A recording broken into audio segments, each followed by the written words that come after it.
หนุ่มอุดรธานีเอาทองปลอมไปมั่นสาวลาวโอ้ยพี่น้องคือมาหากินง่ายแต่สูไปฟังกันพี่น้องมันเป็นของปลอมมันใส่พลาสติกมามันเป็นของปลอมแม่นบ่เพิ่นบอกเองบอกคอยมาแต่ห่านคำอย่างนี้เดี๋ยวใครเบิ่งด้วยกันก็ได้หรอก โดย อาจารย์นะทุกคน มันเป็นของปลอมมาแต่ห่านคำเอง โดย ป้าเป็นทูเบิ่งเนาะ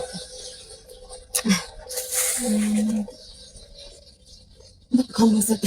จะว่าปะ ตกใจอะไรเติบเนาะ ความรู้สึก เข้าใจความรู้สึกเนาะ โดย คือ นี่แหละ คันว่า พี่ บ่ น้อง มีก็ เฮ็ด คือ เป็นตานายเนาะพี่น้องเนาะผู้สาวนี่ก็ยิ้มน้อยยิ้มใหญ่คิดว่าเป็นท้องแท้อุตสาห์โอ้ยพี่น้องเอ้ยเป็นตานายแท้นเนาะผู้สาวนี่ก็เริ่มเอะใจเพราะว่าอีหยังผู้สาวนี่เอาทองไปเช็คเบิงอยู่ร้านทอง เช็คเบิงเป็นของปลอมเพราะว่าผู้บ่าวนี่ห่อใส่ถุงมาตามปกติแล้วทองมันก็ต้องมีตลับทองแม่นบ่พี่น้องกล่องของมันเองแม่นบ่อันนี้ผู้บ่าวห่อมานี่ผู้สาวก็เริ่มบ่มั่นใจเด้บัดนี้ก็เลยไปเช็คเบิงนี่แหละพี่น้องก็อยากเตือนน้องๆคนลาวผู้สาวลาวผู้บ่าวไทยก็บ่แม่นว่าสิรวยเสมอไปสปอร์ตเสมอไปเด้อพี่น้องเด้อบางเทือนี่หูเมื่อก็ซ้ายเกินไปให้เขาไปจักเทือแล้วถือเขานั่นจักเทือแล้ว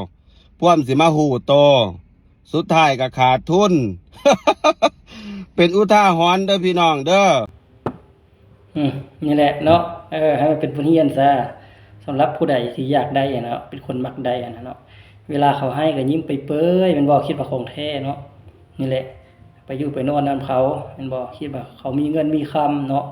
มันบ่ได้เสมอไปเด้อคนเฮาเด้ออย่าไปคิดว่าเป็นคนไทยแล้วเขาจะมีเงินเบิดทุกคนนะผู้มันเขาบ่มีก็บ่มีเนาะเห็นบ่นี่แหละไปลงเสื้อเขาหลายเป็นอะไรสุดท้ายเสียความรู้สึกแม่นบ่นี่สุดท้ายเจอของปลอมเป็นอะไรบัดนี้น้ำห้องให้น้ำตาไหลจากๆนั่นน่ะบ่เห็นอะไรสั่นเห็นอะไรเขาได้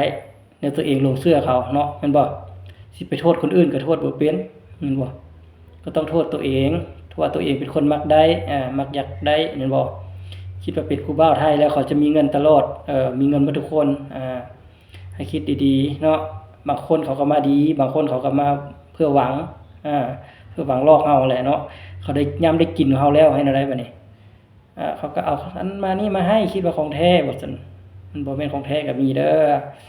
อย่าคิดว่าเป็นของแท้หมดทุกอย่างเนาะสำหรับเตือนสำหรับคนเนาะสาวลาวที่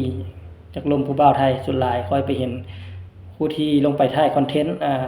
เป็นยูทูบเบอร์บ่ครีเอเตอร์ลงไปถ่ายเนาะส่วนหลายจะไปถามเกี่ยวกับสาวลาวส่วนหลายนะปิ่มในห้างบ่หรือว่าสาวน้อยสาวนี่เนาะสนใจผู้บ่าวไทยหลายถ้าผู้บ่าวไทยมาลมนี่เป็นอะไรสนใจบ่สนใจให้ระวังเด้อให้ระวังเรื่องนี้เนาะผู้เขาวางดีก็มีผู้เขาบ่วางดีก็มีครับให้มีสติกันอย่าฟ้าหลงเสื้อเขาหลายบ่แม่นเขาอยากว่าให้เนาะมันเป็นคนบางคนนะผู้ที่เขาบ่ได้หวังดีนำเฮาเนาะเขาอยากมาลอกเฮานะเนาะเขาได้กินแล้วเขาก็หนีแล้วเจ้าฮู้บ่ที่อยู่เขาอยู่ไสเขาพอแต่มาอ้อยมาโยเจ้าเท่านั้นเนาะให้เจ้าลงตายใจไปนำเขานี่สุดท้ายเป็นอะไรคือเขาลอกคือนี่แหละเนาะตอนเอาข้ามให้เขาเอาข้ามให้โอ้ยยิ้มเปื่อยๆแล้วเนาะคิดว่าของแท้แหละสุดท้ายไปเซ็กอยู่ห้านเห็นอะไรเป็นของปลอมนี่แหละสุดท้ายเป็นอะไรห้องให้น้ำตาไหลเสียความรู้สึกนั่นเฮ็ดหยังก็บ่ทันแล้วมันสายเกินไปแล้วอีลาเอ้ยนี่แหละคนเฮาเฮ็ดหยังให้มีสติเนาะก็ฝากทุกคนซะนี้แหละอย่าสิฟ้าไปลงเสื้อหลายนะ